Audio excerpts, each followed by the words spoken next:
A lot of people think of an organization like ourselves as it's all about the yield. And that is true, but actually behaviorally, again, our client base reduce risk before they maximize return. So what does that look like? It might be an SME or a pension pot. All of that money tends to be broken down into multiple banks. It might be £340,000 placed in 4 banks, it might be £1 million placed in 12 banks, whatever it happens to be. But the key point is that it's about reducing risk first.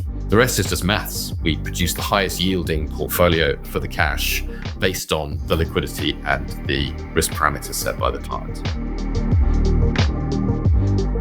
Welcome to this week's episode of Wealth Talk. My name's Christian Rodwell, the Membership Director for WealthBuilders, joined today by our founder, Mr. Kevin Whelan. Hi, Kevin. Hi, Chris. Good to be with you again. And a very interesting, often overlooked, almost definitely ignored, valuable benefit today for all of our listeners. Absolutely.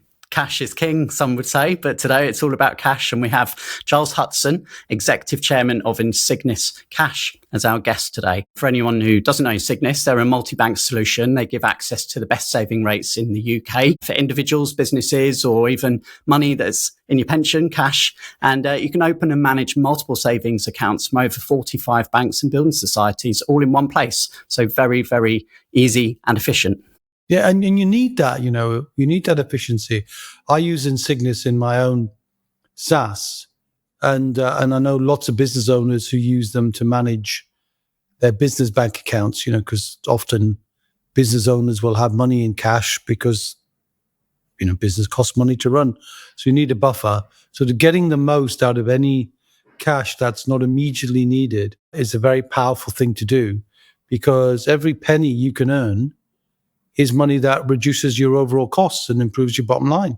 So a very, very powerful message, often overlooked, as I've said, and definitely can work for anybody who's listening or people that they know have got a reasonable sum of money in their business or a reasonable sum of money in their pension. All would benefit from listening to what Giles has to say. Sure thing. So, okay, let's hear from the man himself and head on to our conversation today with Mr. Giles Hutson. Giles, welcome to Wealth Talk today. How are you?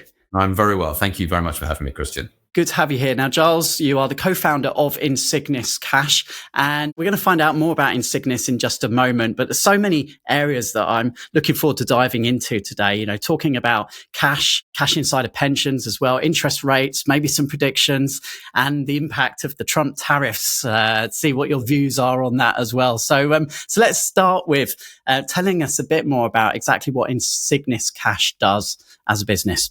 Sure. Thank you. Thank you again for the time. Our business is designed to make it easier for clients to access the UK banking system. It's really as simple as that. In practical terms, what does that mean? It means we work with a panel of 49 banks who allow us to do the onboarding on their behalf, which means that our clients only have to open one account with us and they gain access to the savings and deposits products of those 49 banks. So our benefits to clients are really simple. Your risk goes down because you're using more banks. That might be for FSCS protection or just for diversification reasons. Your yield goes up in all our cases because a lot of cash in the UK is not necessarily being paid what it's due from an interest perspective. And then hopefully you can achieve both of those two benefits efficiently through one platform. Yeah, very nicely explained. Thank you. And you've had a distinguished 20-year career in investment banking, Giles. Senior roles, Merrill, Lynch, Morgan Stanley, Goldman Sachs, and Barclays. So what inspired you to transition from that world to co-founding Insignis back in 2017? Yeah, look, I think two things happened. Number one, there was an opportunity in the UK that the FCA actually wrote a report on around the state of the savings market in the UK. And when I say savings market, I'm talking for businesses, for charities, for trustees, for pensions, for individual savers, for everybody, saying, frankly, the market was uncompetitive. And so it was very attractive to potentially build a solution to that problem as defined by that FCA piece of work. The other half of the answer to the question is just the entrepreneurial streak that actually, did I really want to look back on life and say I've been an investment banker for what would have then been 30 or 40 years? Sociologically, people might think that wasn't necessarily the best thing in the world. So the opportunity to step away from that industry and build something with my co-founder was very compelling. And you now hold the role of executive chairman as well. So how's your role evolved and what are your primary focuses in this position, Giles? Well, it really does evolve based on the size of the business. So when you start a business, you have a big title and you are changing the light bulbs and cleaning the carpets and emptying the bins and doing all of those work. And so you have to have a great deal of humility and flexibility. As the business reaches a certain level of complexity, you also have to recognize that there are people out there, potentially even people in your own team who may do a better job of running the business. So just recently, just 3 weeks ago, we handed over the CEO role to a lady called Katie Massey, who is significantly more sophisticated, significantly more technical than I am. And so my new role will be much more externally facing, spending much more time with our clients, our financial advisors, our banks, leaving Kate to run the business on a day-to-day basis. How big is the team now, Giles? So we've got about 150 people across both our Cambridge office and our London office. Let's look now at what role really does holding cash play today in financial planning, particularly for those approaching retirement. So let's start there. So again, very topically from a regulatory perspective, the FCA published a document recently called the Retirement Income Review, where the implicit core message to pensioners and retirers, as well as their advisors, was think about the decumulation stage, i.e. as you head towards retirement and after retirement, as much as you think about the accumulation stage, which is building your wealth up until, let's say, your mid-50s is a good example. So what we see behaviorally from clients is someone with a pension pot, whether it's in a SIT environment or a SAS environment, taking increasing risk off the table as you get closer to the planned retirement date. And the risk of being heavily exposed to a single asset class, let's say the equity market, and having that equity market drop 20%, which as we will see from recent history is not inconceivable, just at the point of retirement, is called sequencing risk, and it's potentially pretty unpleasant for the individual concerned.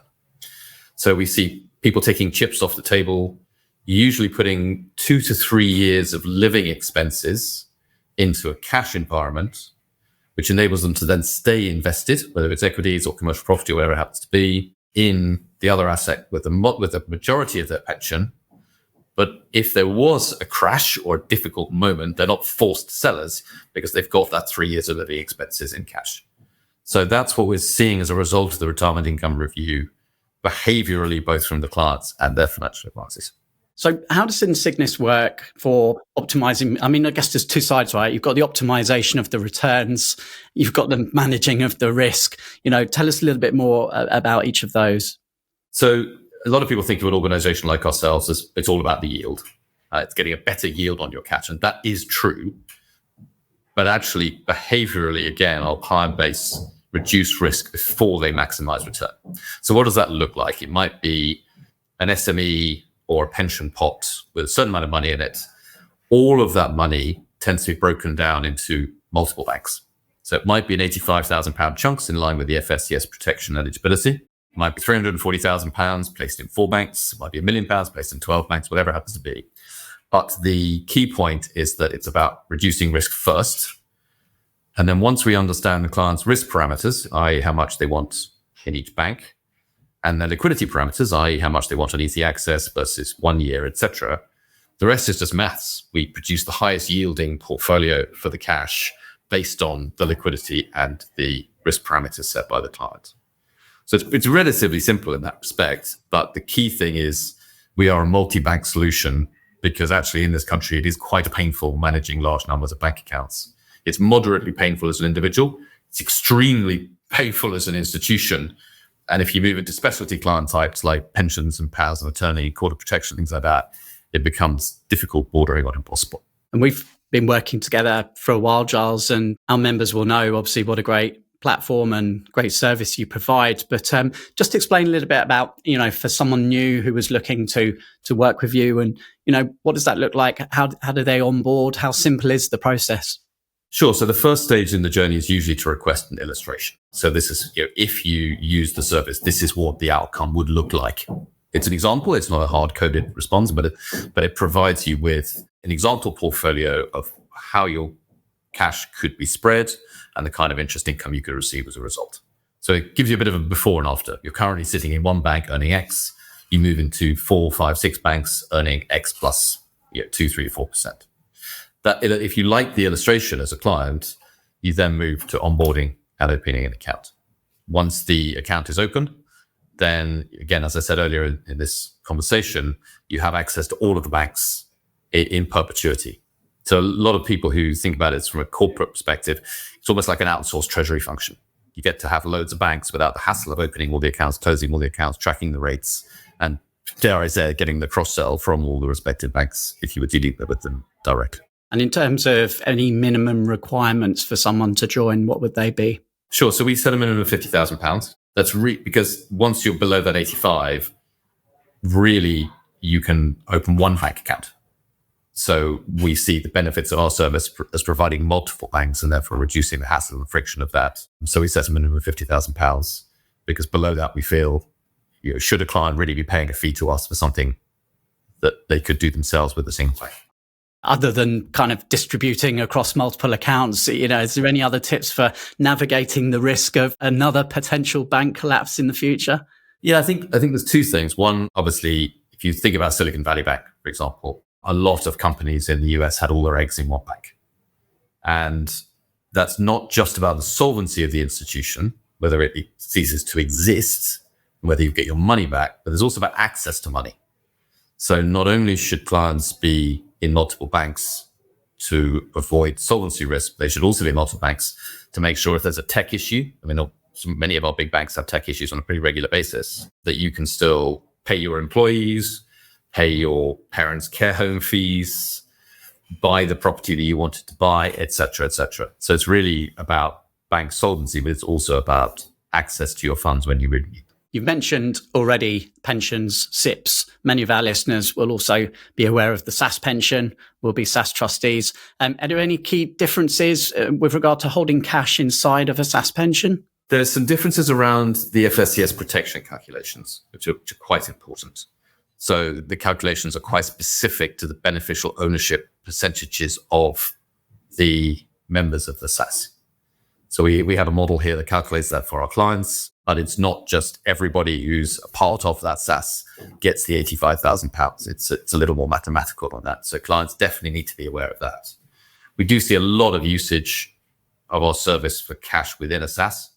It might be a SAS that owns its own commercial property, sells a commercial property, sits in cash for a period of time, may plan to buy another one, may not. So maybe almost a transmission mechanism. So the cash is safe during that period it's in that asset class. Or it may just be a generic cash position from the income on a portfolio of properties where there's just a steady drip feed of income, and having it sit in a current account in perpetuity may not be the best risk reward possibility available to the client. Okay, so let's have a look into the interest rates. Obviously, this is a key factor for people thinking about depositing their cash. We've seen them go up, we've seen them come down slightly. Where do you see the landscape over the near term for this? So I think let's do a quick before and after. Before the tariffs, which in inverted commas, we were looking at 2 Bank of England rate cuts this calendar year. So going down from 4.5 down to 4, we'd probably increase that to 3 to 4 cuts now. And so we're looking, we think, around 3.5 to 3.75 by calendar year end. So a little bit faster on the reduction side. That's obviously the bad news for savers. The better news for savers is potentially longer term. There is no doubt that tariffs endemically are inflationary. They may be disinflationary for a short period of time while stuff that's been built finds a new home when a big buyer like the US pulls out of the market.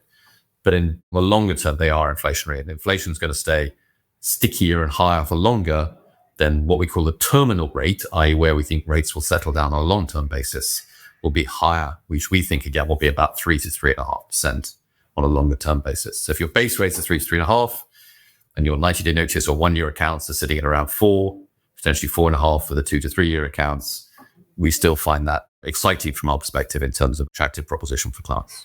Now, are there any other strategies or things to be aware of to kind of manage, their cash during this period?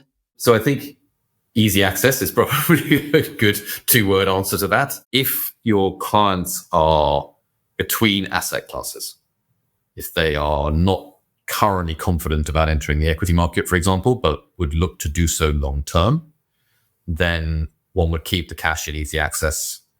If one is moving to a longer term cash environment, as I mentioned, if you're beginning to think about retirement and you're actually coming out of the equity market structurally to avoid the sequencing risk I talked about earlier on, then you can afford to take a much longer term view on how long you tie your money up for. Obviously, the longer you tie it up, the higher the yield. So I think it's about the time frame for when you need the money back. That's the key determinant here. Yeah, it's a question that we get asked quite regularly, actually, Giles. People have maybe, sold a property, they've got a lump sum of cash. What do they do? How long do they tie that up for? Obviously, you've got the opportunity cost if it's tied up for a long time that you can't move so quickly if another deal comes in. So, I guess there are many short-term options through the platform just for getting the best return possible in a, relatively short time period. Yeah, we see people who in the property space really stay in that easy access to kind of 90-day notice space. Because if you're in a 30-day notice account, for example, you're unlikely to execute a property transaction in 30 days. So as soon as you knew it was a possibility, you give notice on the account, you start the clock ticking up, getting the money back in 30 days. It's unlikely, certainly having been through it a couple of times myself, that you're going to go from 0 to 60 on the purchase of property in 30 days. So it's really about managing what you think the time frame for requiring those funds is versus the products that you choose on the platform. I'd love to know a bit more about behind the scenes of the business then, Giles, in terms of like future, development now, looking at technology, AI, everything that's rapidly coming into play. Are you embracing this? Is there any changes that you're looking at now? There's a lot of binary discussion around technology versus human beings. We don't really subscribe to that. We see technology empowering human beings, making their jobs more interesting, making them more productive. So it's the removal of day-to-day data entry tasks, for example, the removal of repetitious tasks that can be done better if digitized, whether that's existing digital infrastructure or pro forma AI digital infrastructure. So we certainly don't plan, for example, to reduce headcount because of technology or AI. We just plan to do more exciting and interesting products, more growth with the headcount that we have. So I don't subscribe to that binary piece of jigsaw. AI is, I think, particularly valuable as it ascribes to data as well, because obviously people are used to, when dealing with financial services, lots of application forms, lots of form filling. It's a relatively unpleasant process, frankly, opening an account. We continue to work hard to reduce the friction involved in opening an account. And the more data we can drag in from third-party sources, the easier it is and the shorter the application process is for the client going through it. There's obviously an approach very quickly on the great wealth transfer, as they're calling it, baby boomers. Any thoughts at all, Giles, for someone that's in that position, who's thinking about legacy now, how they can approach, a smooth transition to the next generation? Yeah, it's really interesting. We see a lot of this. There's been 1 million column inches written about intergenerational wealth transfer. What's less popular from a sort of column inch perspective is the fact that it'll all go through cash. And the asset class of choice for the grandparents' generation may be very different from the asset class of choice from their children or grandchildren. They may just need cash. So it's about making sure that you've got control of the assets the whole way through the process, making sure that you're not just moving the value of stuff from one generation to the next, but actually you're choosing the right asset class as it reaches that generation. What we see on our platform is a lot of the grandparental generation opening accounts for their children and grandchildren. And then they are feeding effectively those Insignis savings accounts directly from their savings account. How much and how frequently, that's up to them from their own tax planning perspective. But that feeding system, that drip feed into the next generation can be very efficient. And obviously it automatically puts that money into a savings environment, which has a kind of return of risk management raison d'etre. To throw a bit of a curveball at you then, Giles, is there any fear that at some point in the future day, there may no longer be any cash and that everything may be completely digitized? And how would that change things for you? There's 3 levels of this. There's physical cash, which we never touch. There's the current digital cash environment, which is obviously our bread and butter. And then there is the tokenization of the central banking projects. We're pretty excited about those, actually. I think that the value of an endemic system for the trading of goods, which is what cash is, will always have to be there. Whether it's tokenized, whether it's blockchained, whether it's any of those other buzzwords, central bank digital currency is an acronym. Those environments still apply to the service that we offer. Still getting the best return on those versions of cash, if you want to call them that, and still diversifying the risk around those versions of cash is something that will be required. Now, even if you're holding a certain amount of money with the central bank, which is where the central bank digital currency could go, it's highly unlikely that the central bank will want all UK citizens to hold all their money with the central bank. I think there's still going to be a banking system. Effectively, you're still going to be required to diversify across the banking counterparties. And I guess for you, Giles, having been, in the financial world for 20 years or so now, looking back 10 years, kind of, where we were with technology and some of those, new digital currencies perhaps that we're discussing now, compared to where we'll be in 10 years' time, are you seeing the speed of movement from the inside from your position? Yeah, absolutely. I mean, if I look back, we set the business up about 8 years ago. We are currently going through a massive rebuild of our entire tech stack. And the obsolescence rate, if that's one way of describing it, is getting shorter and shorter. The good news is that there's also a technology ecosystem, which is particularly prevalent and powerful in the UK, that allows you to outsource some of that software to people who are building it for a living and building it better than you would build it if you managed it in-house. So the key thing for us from a technology perspective is to get the right balance between what we effectively rent from people who are building areas of expertise to a very high standard versus what we build, which is effectively our intellectual property. I think that's what's really evolved over the last 10 years. It's not about we're going to build it or we're going to get someone else to build it. It's the balance between the two that defines our business and will continue to do so. So, Giles, anyone who's listening now who would like to get in touch, what would be the best way for them to take that first step? Sure. So I think the website is probably the best place to go. It's insigniscash.com. And there's a team of UK-based people, both client services and the account management team based in Cambridge and London, respectively, who would be delighted to pick up and have conversation with anybody who's interested in any of the different client types, whether they're at the individual level, the corporate level, the pension level, and many more client types from there. Wonderful. And if you're an existing Wealth Builder member, then you'll be able to obviously access and get in touch directly with Insignis through our Wealth Hub. So, Giles, really appreciate you taking time out from your busy schedule to speak to us today. Thank you. It's a great pleasure. Thank you for your time. Thanks to Giles there for sharing all of those insights. We normally would pull out a Trustpilot review, Kevin, but I know you've been out and about a lot recently and receiving some rave reviews yourself from different event hosts. Oh, blushing, Chris, blushing. No, we talked on a previous podcast about the value of having a membership business is it keeps you on your toes and it keeps you on your mettle. And I'm called the visionary in the company, which means, I set the tone, I set the vision. And more often than not, although, by the way, we are looking for other speakers, right? So if you are a listener and you love our message and you'd like us to train you to be a brilliant public speaker on the subject of wealth building, then let us know. And we're looking to expand that because Kev's getting old. Anyway, joking apart, I love to speak, love to share. And I always ask the host of a meeting, whether it's a property meeting, a business meeting, or even one of our wonderful friends at Action Coach, who often invite me to speak, so a big thank you to them, did we deliver the right message, the right tone, the right value? Because we're always mindful that whenever we're invited to speak, somebody's putting their own reputation at risk. So if I do a bad job, their members, their clients that they've worked tirelessly to get, could be undermined, couldn't it?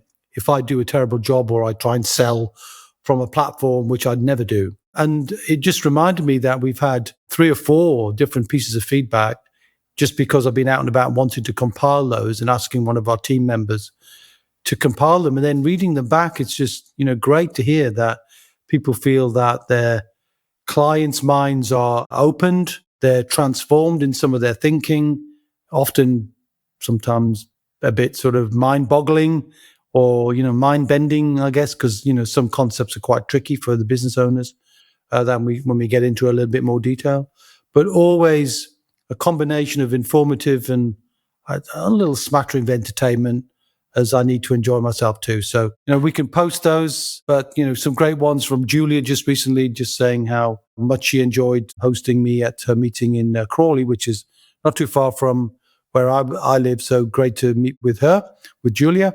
And thank you to Julia for her feedback and for many others who've given us feedback too.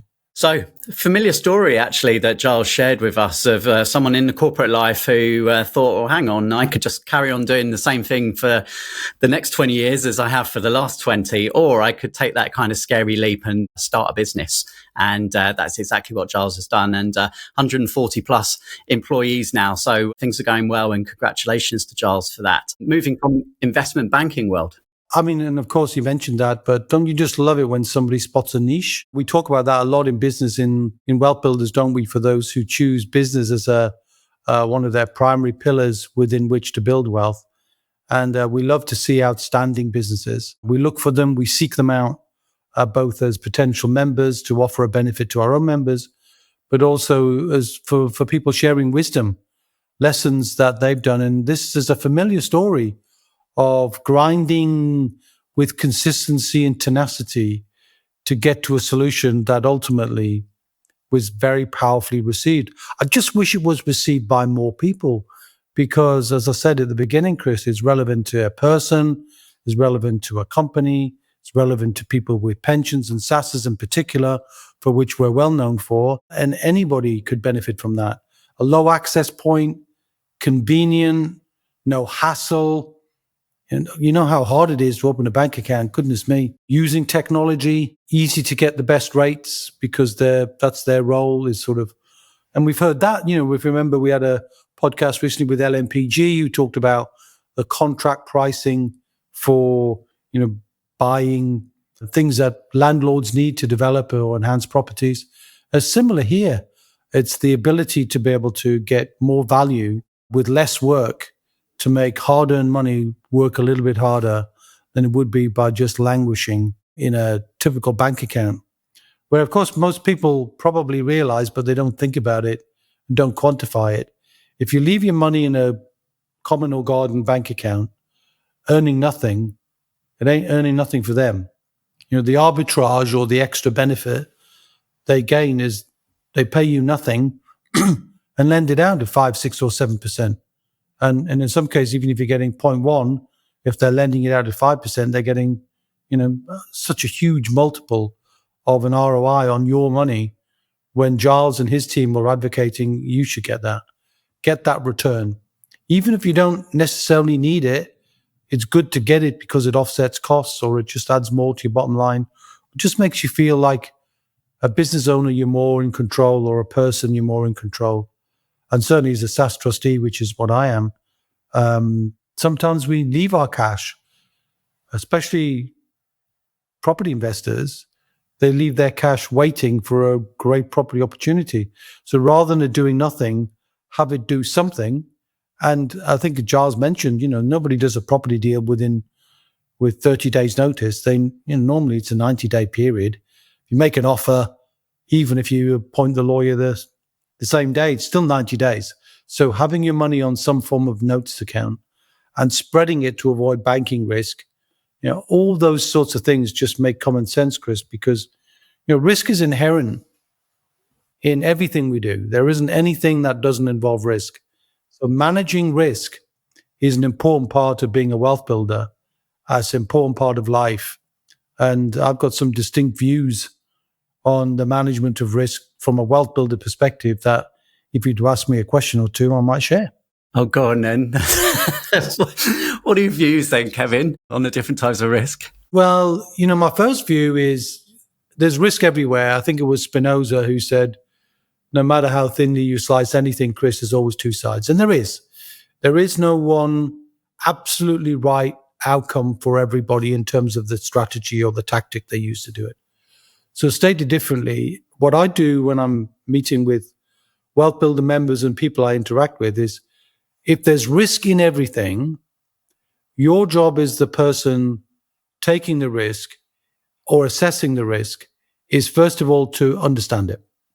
What is the quantum of this risk that I'm now considering? And then we'll give an example in a minute. And then once I understand the risk, do I A, accept the risk as being quite reasonable? I'm quite willing to tolerate that risk, given the cost and the benefit. B, do I mitigate the risk? Do I find a way to offset some of that risk? C, that's too big a risk in my life. I'm covering that risk 100%, right? And once you can see that you're in control of your view of risk, then your first obligation, I believe, as a wealth builder is to start to understand the risks that you're taking. Because people sometimes just, without thinking, actually insure risks that they shouldn't insure. We see this when people do their debits process, Chris, which is the process we encourage our members to go through to look at a number of the expenses in their lives, not with a view to cutting out cappuccinos, but with a view to looking at what you're genuinely paying and should you be paying it, and no more so than insurance, for example. I have an iPhone, as you know. In fact, me, you, and Paul have got iPhones in the company. And, the risk I'm taking by having my iPhone, could I drop it? Yes. Could I drop it down the loo? Yes. But my risk, I'm willing to tolerate it. I'm willing to accept that if the iPhone goes, we'll get another one. So I choose to accept that risk. But if I was to look at, I don't have a mortgage, so I don't need to have a insurance on my house for mortgage purposes, but I live in a nice house in Surrey. But do I want to insure that if it burns down, I want the full value of that? So my house is repaired and refurbished to the best, absolutely, I want to do that.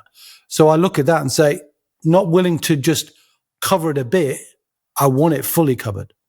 And there's a continuum between that, Chris, whether we're looking at our risk of life, risk of health, risk of death, all sorts of risks, risk of investing.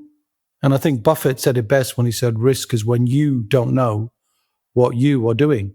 So the risk is inherent in the people who often make decisions without fully assessing the risk and then quantifying their reaction to either accept it, mitigate it, or fully cover it. And there are so many risks in life that, in fact, Giles mentioned one of them, didn't he? Particularly when he talked about pensions and people reaching retirement ages. And often we know when people reach retirement, they can take their tax-free cash. At 55 currently, moving to 57 in 2028. And the big risk for people who are reaching retirement, do you remember what that risk was called, Chris? Sequencing risk, absolutely right. And by the way, you asked great questions of Giles, so doing a great job on behalf of our listeners, and I appreciate that. And the sequencing risk is such a huge risk that I don't think people are paying attention to that risk. What it means is, if you go back to 2008, which is the biggest time when I've seen sequencing risk completely annihilate people's lives of certainty. Now, let's take a principle. Wealth building, or wealth, is the process of creating multiple streams of recurring income to create income certainty when life fundamentally is uncertain. Fair enough? Okay.